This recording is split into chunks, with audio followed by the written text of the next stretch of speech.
Hi, welcome to AFTV. A 1-0 defeat. We've just lost here at Nottingham, in Nottingham Forest. Yeah. We're out of the FA Cup, third round again. Boy, not a good one today. How was it for you? Not at all. I'm gonna start the midfield. Patino and Sambi Lokonga, they are young. We have to remember that. Patino's younger than me. We have to understand that these are two players that have never played with each other. It doesn't excuse it, but they're young. We can't have a go at that. Tavares, I'm glad he came off. I don't like slating players, but he was terrible. He was terrible. They were targeting him every single time, and every single time they had success. Now, I'm from Nottingham. That was a full-strength side nearly, apart from Keenan Davis, who's just joined. That is a full-strength side. That still doesn't excuse the fact that we are a Premier League team. Yeah. We are fighting for top four. We cannot come here after 4 years from losing here last time and losing again.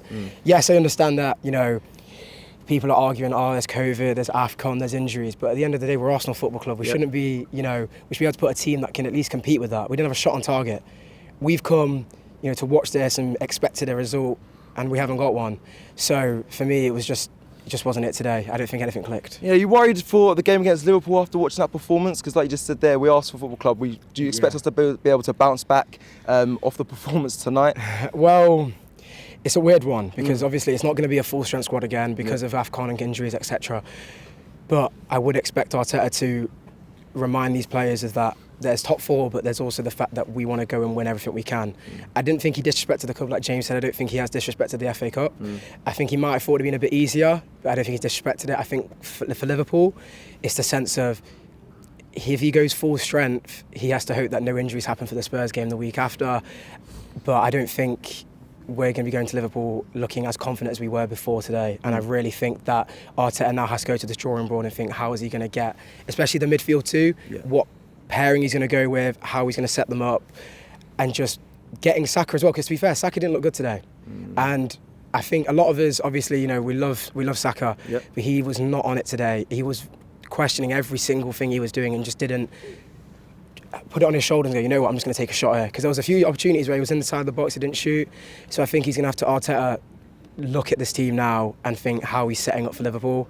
But I'm not anywhere near as confident. Where do you stand with Arteta right now? Obviously, I think he had a bit of credit in the bank before this game, and now this may obviously dampen it a little bit. But are you still kind of with the Arteta wave and saying, I still back him, still can get top four? Yeah, 100%. Yeah. I'm not going to sit here and say he needs to be out after an FA Cup loss because obviously Spurs didn't lose today, but they were 1-0 down against Morecambe. Everton had to go to extra time against Hull. And I'm not saying it makes excuses for Arteta today because that was a terrible performance.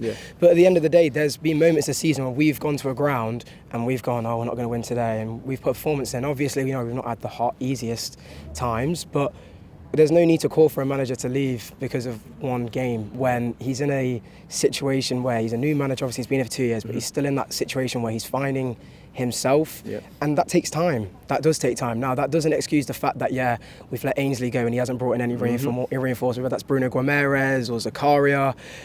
But I'm not going to call for Arteta to leave or be sacked just because we've lost the game now.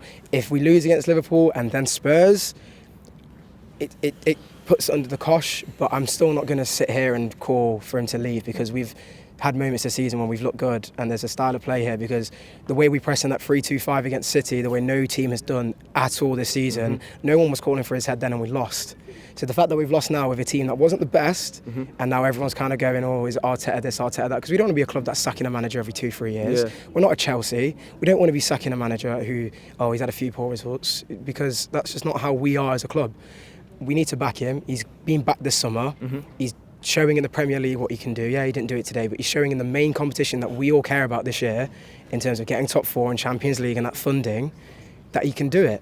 Whether we go to Spurs and we lose, then it becomes an entirely different story and then it kind of puts it back into consideration again. But I'm not going to call for a manager's head after a cup result.